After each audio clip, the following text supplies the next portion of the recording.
90% student মনে করে I wish যদি সেন্টেন্সের শুরুতে বসে সেক্ষেত্রে অয়ের উত্তর হবে। বাট এই এমসিকিউটা দেখেন, এখানে বলছে আই উইশ। দেখেন এখানে কিন্তু সেন্টেন্সের শুরুতে আই উইশ আছে, বাট এখানে 4টা অপশন আপনি লক্ষ্য করেন। এখানে কি দেখেন, অ্যান্সার আছে, ক্যান অ্যান্সার আছে, অ্যান্সার আছে, হ্যাভ অ্যান্সার আছে। দেখেন 4টা অপশনে একটা জায়গাতেও কিন্তু অয়ের নাই। এখন এই যে 2 নম্বর এমসিকিউ দেখেন, এখানে বলছে I wish I dash first in the examination.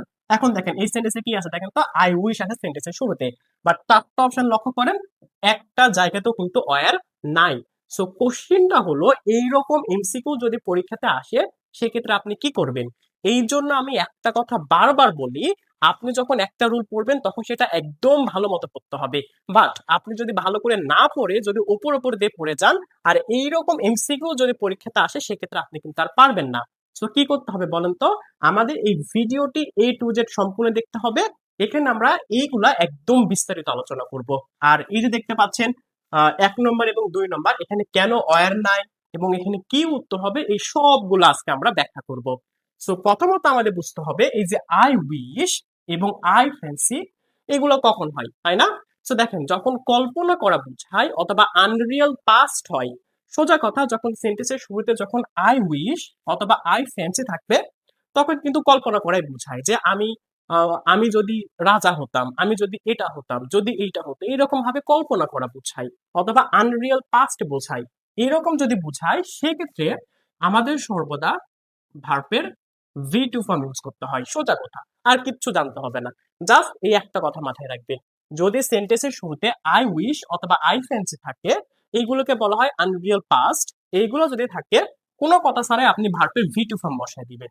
এখন ভার্বের V2 ফর্ম কোনগুলা দেখেন তো, এই যাতে কি বলছে আই উইশ, তাই না? আমাদের কি হবে বলেন তো, ভার্বের V2 ফর্ম বসাতে হবে। এখন দেখেন এই যে অ্যান্সার এটা হবে না, ক্যান এটা হবে না, হ্যাভ হবে না, দেখেন এই যে ভার্বের V2 ফর্ম, এটা আমাদের সঠিক উত্তর। আমার কথা কি ক্লিয়ার হয়েছে? দেখছেন একদম সোজা, পানির মতো সহজ। সো এখানে আরেকটা জিনিস মাথায় রাখবেন, অনেক সময় মডাল ভার্ব হিসেবে আমাদের কিন্তু কুড অথবা উড এই দুইটা কিন্তু বসতে পারে।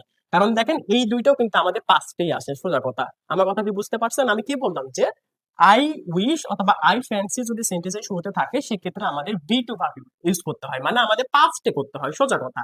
এখন দেখেন এই যে কুড উড এগুলো কিন্তু আমাদের পাস্টেই হয়, দ্যাটস ওয়াই আমরা এই দুটা ইউজ করতে পারি, কোনো সমস্যা নাই। এখন এই যে দেখেন এই যে 2 নাম্বার দেখেন এখানে কি বলছে যে I wish I dash first in the examination. এখানে আই উইশ আছে, তার মানে আমাদের কি করতে হবে বলতো, এখানে ভার্বের V2 ফর্ম বসাতে হবে, তাই না? এখন দেখেন এই জায়গাতে কি আছে, স্ট্যান্ড আছে V1, তার মানে এটা উত্তর হবে না। উইল আছে ফিউচারে, এটা হবে না। হ্যাড প্লাস V3 এটাও হবে না। তাহলে বাকি থাকে দেখেন এই যে স্টুড, ভার্বের V2 ফর্ম, এটা আমাদের সঠিক উত্তর। দেখছেন কত সহজ। সো এখানে আমি আরেকটা কথা অ্যাড করব, সেটা কি বলেন তো, এই যে আই উইশ অথবা আই ফ্যান্সি যদি হয় সেক্ষেত্রে আমাদের ভার্বের V2 ফর্ম বসাতে হয়, তাই না? অপশনে যদি কুড উড থাকে এইগুলো আমরা ইউজ করতে পারি কারণ এগুলো পাস্টেই হয়, তাই না? এখন আসি অয়ারের জায়গাতে। এখন অয়ার, এখন বলেন তো এটা কি? এইটা কি বলেন তো? এটা কিন্তু আমাদের V2, তাই না? এই জন্যই আমি বলি যে আই উইশ অথবা আই ফ্যান্সি থাকলে আমাদের কিন্তু ভার্বে V2 ফর্ম বসাতে হয়। কথা ক্লিয়ার? অপশনে যদি উড পুট থাকে সেটা আমরা ইউজ করতে পারি। আর যদি বি ভার্ব থাকে, বি ভার্ব কয়টা? 8টা। Am is are was are be be been, এই 8টা যদি থাকে সেক্ষেত্রে আমরা অয়ার ইউজ করবো। বি ভার্বের মধ্যে থেকে আমরা অয়ার ইউজ করবো, জাস্ট এতটুকুই। আর আপনারা কি করেন যে কোনো কথা ছাড়াই আই উইশ দেখলে অয়ার বসিয়ে দেন, এটা করলে কিন্তু চলবে না। সো এখন দেখেন পরবর্তী এমসিকিউ গুলা। এখানে কি বলছে দেখেন, এখানে বলছে I wish I dash a rich man, অথবা I wish I dash did, I wish I dash a millionaire, I wish today dash Friday, তাই না? দেখেন এই 4টা অপশন লক্ষ্য করেন, এই 4টাতে দেখেন কি আছে, দেখেন এম, হ্যাভ, ওয়াজ, আর এগুলো কি ভার্ব বলো তো? এগুলো কিন্তু বি ভার্ব, তাই না? আমি কিন্তু বলেছি যে আই উইশ অথবা আই ফ্যান্সি থাকলে আমাদের ভার্বের V2 ফর্ম ইউজ করতে হয়, তাই না? এখন V2 ফর্মের মধ্যে কিন্তু ওয়াজ ওয়্যার এটাও কিন্তু পড়ে। অপশনে যদি বি ভার্ব থাকে সেক্ষেত্রে আমাদের ওয়্যার উত্তর করতে হয়, বুঝতে পারছেন? জাস্ট এতটুকুই পার্থক্য যে আই ফ্যান্সি আই উইশ থাকলে আমাদের কি করতে হয় ভার্বের V2 form, but be verb থাকলে আমাদের ওয়্যার উত্তর করতে হয়। এছাড়া আমরা কি করতে পারি, উড কুড এটাও ইউজ করতে পারি। সো দেখেন এখানে কি বলছে, আই উইশ আই ওয়্যার এ ক্রিসম্যান, যেহেতু এখানে দেখেন আমাদের বি ভার্বের মধ্যে ওয়্যার আছে, দ্যাটস ওয়াই এটা আমার উত্তর করতে হবে। বুঝতে কি পারছেন? বাট এই একটা এমসিকিউ আপনারা সলভ করেন আর মনে করেন যে সব জায়গাতেই ওয়্যার হবে, বাট অ্যাকচুয়ালি না। আমাদের মেন জিনিসটা হচ্ছে আমাদের ভার্বের ভি টু ফর্ম ইউজ করতে হয়, আর অপশনে যদি বি ভার্ব থাকে সেই ক্ষেত্রে আমাদের ওয়্যার বসাতে হয়, এই আর কি। এখন দেখেন 4 নম্বর এখানে কি বলছে যে I love listening to classical music, so I wish dash an instrument. So এখানে বলতেছে যে ইনস্ট্রুমেন্ট মানে তো বাদ্যযন্ত্র, এখানে বলছে I love listening to classical music, মানে আমি ক্লাসিক্যাল মিউজিক শুনতে ভালোবাসি। So I wish dash an instrument, আমি যদি ইনস্ট্রুমেন্ট বাজাতে পারতাম। দেখেন এখানে কি ইউজ করে, should play, could play, might play, would play, I play, I play, কোনটা উত্তর হবে, তাই না? তো দেখেন আমি কি বলেছি বলেন তো, আমাদের পাঁচটে করতে হবে, তাই না? এখানে দেখেন শুড হবে না, শুড হয় না। কুড এটা কিন্তু হতে পারে, এটা আমরা রেখে দিলাম, বি নম্বর উত্তর হতে পারে। দেখেন এখানে উড আছে, এটা উত্তর হতে পারে, বাট দেখেন এই যে প্লে এটা উত্তর হবে না, মাইট এটা হবে না। সো এতটুকু দেখার পর আমরা বুঝতে পারলাম যে 4 নম্বরে এটা উত্তর হবে না, সি মানে ই নম্বর এটা হবে না, ডি নম্বর এটা হবে না। এখন যদি উত্তর হয় ভাই সি, আই উড প্লে এটাও হতে পারে, আই কুড প্লে এটাও হতে পারে। সো কোশ্চেনটা হচ্ছে দুইটার মধ্যে কোনটা উত্তর হবে, তাই না? সো এখন এখানে একটু বাংলাটা বুঝেন, এখানে বলছে I love listening to classical music, আমি ক্লাসিক্যাল মিউজিক শুনতে ভালোবাসি। So I wish, say wish করতেছে যে I dash, I wish dash an instrument, আমি যদি বাদ্যযন্ত্র বাজাতে পারতাম। এই যে পারা, এখানে কি বোঝাতে বলেন তো, পারতাম, এই যে পারতাম বা পারি, এই যে পারি ক্ষেত্রে আমরা কি ইউজ করি বলেন তো, ক্যান। তাহলে পারতাম হলে কি হবে, কুড। কারণ ক্যান কুড মানে কি বোঝায়, পারা অথবা পারি বোঝায়, এটাই তো বোঝায়, তাই না? যেহেতু এখানে এইটা মিনিং বোঝাচ্ছে যে আমি যদি বাদ্যযন্ত্র বাজাতে পারতাম, এই যে পারা বোঝাচ্ছে, দ্যাটস ওয়াই আমাদের যে কুড এইটা আমাদের মোস্ট অ্যাপ্রোপ্রিয়েট অ্যান্সার। এটা এটা স্টার মার্ক, এটা এটা আমাদের মোস্ট অ্যাপ্রোপ্রিয়েট অ্যান্সার। আর এই যে দেখেন সি নাম্বার, এটা আমাদের উত্তর হবে না। বুঝতে পারছেন কত সহজ? এই যে এইরকম ভাবে আমাদের বুঝে বুঝে প্র্যাকটিস করতে হবে। আরো কয়েকটা এমসিকিউ দেখেন, এই যে 5 নম্বর দেখেন এখানে কি বলছে, এখানে বলছে I wish, I wish that I dash enough time to work. So দেখেন এখানে বলতেছে আমি উইশ করি আমার যদি ইনাফ টাইম থাকতে, এত কিছু করার দরকার নাই। এখানে কি আছে বলেন তো, আই উইশ আছে, আই উইশ থাকলে আমাদের কি করতে হয়, ভার্বের ভি টু ফর্ম বসাতে হয়, তাই না? হ্যাভ আছে, আমার কি প্রেজেন্টে উত্তর হবে না, এটা হবে না, এটা হবে না। দেখছেন কত সহজ, কত ইজিলি হয়ে গেল। দেখেন এই যে হ্যাড আছে একটাই আমাদের ভার্বের ভি টু ফর্ম, এটা কি ফর্ম বলতো, ভার্বের ভি টু ফর্ম। এই যে হ্যাভ দেখতেছেন, এই হ্যাভ এর ভি টু ফর্ম হচ্ছে হ্যাড, আবার ভি থ্রি ফর্ম হচ্ছে হ্যাড, এটা কিন্তু মাথায় রাখবেন, ভি ওয়ান, ভি টু, ভিটি। ক্লিয়ার কি হয়েছে? এইগুলো কিন্তু অনেক সময় ভুল করেন, অনেকে বুঝতে পারে না যে হ্যাড আসলে এখানে কি হচ্ছে। হ্যাড কিন্তু হ্যাবের ভি টু ফর্ম। সো দেখেন এই জায়গাতে ভার্বের ভি টু ফর্ম বসবে, দেখেন হ্যাড একটাই, এটা আমাদের সঠিক উত্তর, একদম সোজা পানি এগুলা। তারপরে দেখেন, সো এখন আমাদের কয়েকটা কোর্সে ভর্তি চলতেছে, তার মধ্যে একটা হচ্ছে স্মার্ট পকেট গ্রামার। এটা হচ্ছে একটা পিডিএফ বই, বুঝতে পারছেন? এটা ছোট্ট একটা নোট, এটা পেজ সংখ্যা মাত্র 35, মানে রিসেন্টলি এটা আপডেট করা হয়েছে। এখানে সকল গামারুল দেওয়া আছে, মানে প্রত্যেকটা গামারুল টপিক ওয়াইজ সুন্দর করে দেওয়া আছে। এখন এইটা কখন কাজে আসবে জানেন? যখন মনে করেন 1 সপ্তাহ বা 2 সপ্তাহের মধ্যে আপনাকে পরীক্ষা মানে একটা কম্পিটিটিভ এক্সাম দিতে হবে, ইভেন আপনার কাছে কোনো টাইম নাই, আপনাকে পুরো একটা বই পড়তে হবে। এখন ভাবেন এত কম সময়ের মধ্যে আপনি কি বড় একটা বই পড়ে শেষ করতে পারবেন?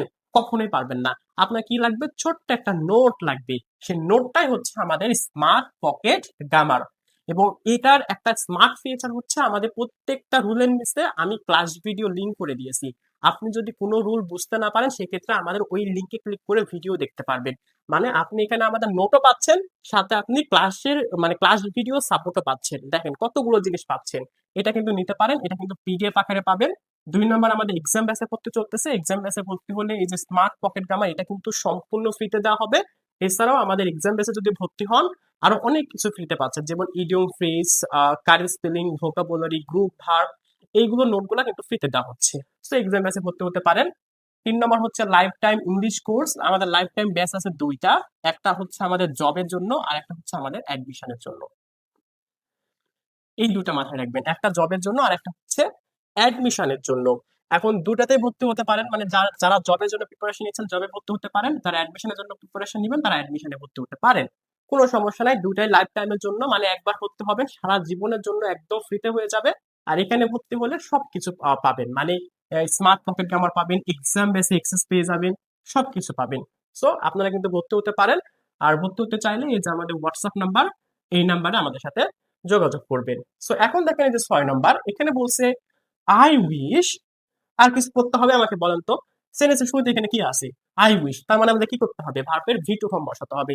উইল হবে না, ক্যান হবে না, শুড হবে না, উড। সঠিক উত্তর। পানির মতো সোজা এগুলা। তারপরে আরো দেখেন, এটা এটা আমি একটু উপরে তুলি। এখানে কি বলছে দেখেন, এই যে দেখেন, এই যে 7 নম্বর কি বলছে দেখেন তো। এখানে বলছে I wish I dash you 10 years earlier.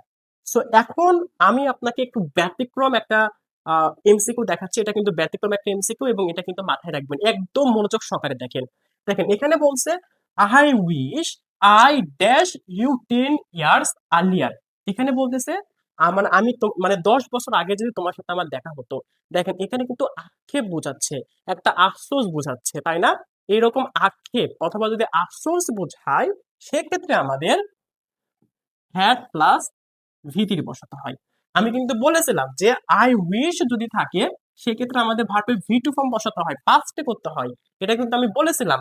But এটা কিন্তু ব্যতিক্রম, আমি এটা কিন্তু নোট করে নেবেন আলাদাভাবে, স্পেশাল ভাবে নোট করবেন যে আই উইশ বোঝালে ভার্বের ভি টু ফর্ম হয়, এটা সত্যি। বাট এটার ব্যতিক্রম হচ্ছে যদি আক্ষেপ বোঝায় অথবা আফসোস বোঝায়, সেক্ষেত্রে আমাদের হ্যাড প্লাস ভিটি অর্থাৎ পাস্ট পারফেক্টে করতে হয়। যেমন এখানে বলছে আই উইশ আই ড্যাশ, দেখেন আই হ্যাড মেড, দেখেন হ্যাড প্লাস পি3, I had made you 10 years earlier, মানে 10 বছর আগে যদি তোমার সাথে আমার দেখা হতো। মানে দেখছেন আফসোস নিয়ে বলতেছে, আক্ষেপ নিয়ে বলতেছে। এই যে আক্ষেপ নিয়ে বলতেছে, দ্যাটস ওয়াই এই জায়গাতে আমাদের হ্যাড প্লাস ভি3, এটা উত্তর হবে। আর এই যে ভি2, এটা আমাদের উত্তর হবে না। এইগুলো তো হবেই না। এই যে উডের পরে হ্যাঁ, এইগুলো হবে না। মানে ক্লিয়ার কি হয়েছে? এটা কিন্তু ব্যতিক্রম। একইভাবে এই যে 8 নম্বর দেখেন, এখানে বলছে I wish I dash my homework last night, মানে আমি যদি গত রাতে আমার হোমওয়ার্কটা করতাম। এই দেখেন আক্ষেপ বোঝাচ্ছে, আমরা কিন্তু যখন হোমওয়ার্ক করি না, আর স্যারে যখন আমাদের হোমওয়ার্কটা চাই, তখন কিন্তু আমরা আক্ষেপ করি যে আমি যদি গত রাত যদি হোমওয়ার্কটা করতাম। এই যে আক্ষেপ বোঝাচ্ছে, এই আক্ষেপ বোঝালে আমাদের কি করতে হয়? হ্যাড প্লাস ভিটি, মানে ডিড, এটা হবে না, এটা হবে না, এটা হবে না। এই দেখেন এটা হ্যাভ আসা হবে না, দেখেন হ্যাড প্লাস ভি3, হ্যাড ডান। এটা আমাদের মোস্ট অ্যাপ্রোপ্রিয়েট অ্যান্সার। কথা ক্লিয়ার হয়েছে? আমি কি আবার রিভিশন দিব? আমি আবার রিভিশন দিচ্ছি। সেটা হচ্ছে এই যে আই উইশ, এটা যদি আমাদের সেন্টেন্সের শুরুতে থাকে, সেক্ষেত্রে আমাদের কি করতে হয় বলেন তো? ভার্বের ভি টু ফর্ম বসাতে হয়। এটা আমরা সবাই জানি।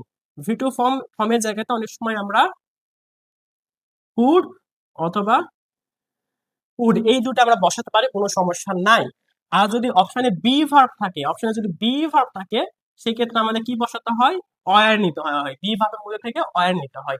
মানে এই সবগুলো কিন্তু আলটিমেটলি দেখেন এই যে ভার্বের ভি2, মানে ভি2 এর মধ্যে কিন্তু চলে আসে, তাই না? তো এটা কিন্তু সহজ, এটা নিয়ে কোনো সমস্যা নাই। আমাদের ডিফারেন্সটা কোথায়, মানে আমাদের ব্যতিক্রমটা কোনটা? সেটা হচ্ছে যদি আক্ষেপ বোঝায়, সেক্ষেত্রে আমাদের হ্যাড প্লাস ভিটি বসাতে হয়। যেমন এই দুটো এমসিকিউ। এই ছোট্ট একটা জিনিস, কঠিন না, খুবই সহজ, একটু প্র্যাকটিস করবেন তাহলেই হয়ে যাবে। তারপরে আরো দেখেন এখানে কি বলছে যে 9 নম্বর কি বলছে? আই উইশ, আর দেখা লাগবে না, আরো বলছে যে I dash the wings of a bird, আমার যদি পাখির মতো ডানা থাকতো। দেখেন এই জায়গাতে যে উইশ করছে, কল্পনা করছে, এখানে কিন্তু আক্ষেপ বোঝায় নাই। এখন আপনি ভাবতে পারেন যে 9 নম্বর এখানে আক্ষেপ তো হতে পারে, এটা কিন্তু আক্ষেপ না। এখানে বলছে I wish I dash the wings of a bird, আমার যদি পাখির মতো ডানা থাকতো। এটা আক্ষেপ না, এটা সে কল্পনা করতেছে। আমরা এই যে এইসব কিন্তু কল্পনা করি, যেগুলো কখনোই সম্ভব না, সেগুলো আমরা কিন্তু কল্পনা করি, এগুলো নিয়ে আমরা আক্ষেপ করি না। যেমন আমি কখনোই এটা নিয়ে আক্ষেপ করবো না যে আমি যদি সুপারম্যান হতাম। আমি কখনো সুপারম্যান হতে পারবো না, আমি এটা কল্পনা করতে পারবো যে আমি যদি সুপারম্যান হতাম, বাট আমি সুপারম্যান হইনি, এটা নিয়ে আমি আক্ষেপ করবো না, কারণ এটা সম্ভবই নয়।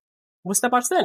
আর ওইটা আগের গুলা কিন্তু সম্ভব ছিল, যে 10 বছর আগে তার সাথে যদি আমার দেখা হতো, এটা কিন্তু সম্ভব ছিল, বাট হয় নাই, এই জন্য আক্ষেপ ওটা। আবার আমি গত রাতে কিন্তু হোমওয়ার্ক করতে পারতাম, বাট করি নাই, এই জন্য ওটা আক্ষেপ। বাট এইটা ওই যে আমার যদি পাখির মধ্যে দানা থাকে, এটা কখনো পসিবলই না। এই জন্য এটা আক্ষেপের মধ্যে যাবে না, এটা যাবে হচ্ছে কল্পনার মধ্যে। বুঝতে পারছেন? যেহেতু কল্পনা বোঝাচ্ছে, আমাদের কি করতে হবে? আমাদের ভার্বের ভি টু ফর্ম ইউজ করতে হবে। তাহলে হ্যাভ হবে না, ওন্ড হয় না, বুঝতে পারছেন? হ্যাঁ, আমার যদি থাকতো বোঝাতে তাহলে হ্যাড হয়, উড এটা হবে না। এই যেটা আমাদের সঠিক উত্তর। আশা করি এটা নিয়ে আর কোনো সমস্যা থাকবে না। 10 নম্বর কি বলছে? আই উইশ আমি যদি কি হতাম, রাজা হতাম। আর মেয়েরা হলে কি বলবে? এইটা বলবে কুইন হতাম, তাই না? সো কে কি আপনারা অবশ্যই কমেন্টে জানাবেন যে কে রাজা আর কে কুইন। সো এখানে কি উত্তর হবে বলেন তো? I wish. অপশন দেখেন কি আছে, বি ভার্ব আছে। বি ভার্ব থাকলে আমাদের কি নিতে হয়? ওয়ার নিতে হয়। এই যে এটা আমাদের সঠিক উত্তর। ওয়াজ হবে না, এম হবে না, এটা হবে না। দেখছেন কত সহজ। এখন আসি, এই যে দেখেন 11 নম্বর কি বলছে যে আই উইশ ড্যাশ, কি বলেছে? I dash him but I don't. So এখানে কি উত্তর হবে? এম লাইকিং, ওয়াজ লাইকিং, লাইক অথবা লাইট। সো এটা কিন্তু আমাদের আহ, একটা এমসিকিউ কোথায় এসেছিল বলেন তো? এই যে সিইউ চট্টগ্রাম বিশ্ববিদ্যালয়ে এসেছিল। আর এইটা হচ্ছে আপনাদের জন্য হোমওয়ার্ক, আপনারা এটা কমেন্টে জানাবেন, সবাই কমেন্টে জানাবেন যে 11 নম্বর কি উত্তর হবে। এইটা দেখি কে কে এটা অ্যান্সার করতে পারে। আর যা আর আর একটা কথা, সেটা হচ্ছে আমাদের কিন্তু ফ্রিতে লাইভ ক্লাস নেওয়া হচ্ছে, এটা আমি বলতে ভুলে গেছি। ফ্রি লাইভ ক্লাস, আমাদের কিন্তু ফ্রিতে লাইভ ক্লাস নেওয়া হচ্ছে, তার জন্য আমাদের একটা গ্রুপে অ্যাড করে নেওয়া হচ্ছে। এখন আপনি যদি আমাদের লাইভ মানে ফ্রি, ওই যে লাইভ গ্রুপে, মানে যে আমাদের লাইভ ক্লাস নেওয়া হবে তার জন্য যে আমাদের যে গ্রুপ আছে ফ্রি গ্রুপ, ওখানে যদি অ্যাড হতে চান, সেক্ষেত্রে আপনারা সবাই এইটা, এই যে এটা কমেন্টে উত্তর করবেন। উত্তর করে নিচে ইন্টারেস্টেড লিখে আপনারা কমেন্ট করবেন। মানে এইভাবে দুইটা কমেন্ট করার দরকার নাই, আপনারা কমেন্ট করবেন এইরকম ভাবে। এই যে 11 লিখবা, 11 লেখার পরে বলবেন যে 11-র যেটা উত্তর হবে সেটা, এই জায়গাটা বসায় দিবেন। 11 যদি এ হয় এ, বি হলে বি, সি হলে সি, ডি হলে ডি বসায় দিবেন।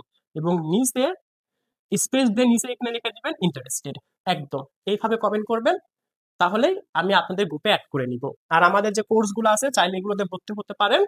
আর আমাদের এই ভিডিও যদি ভালো লেগে থাকে তাহলে অবশ্যই একটি শেয়ার করে দিবেন।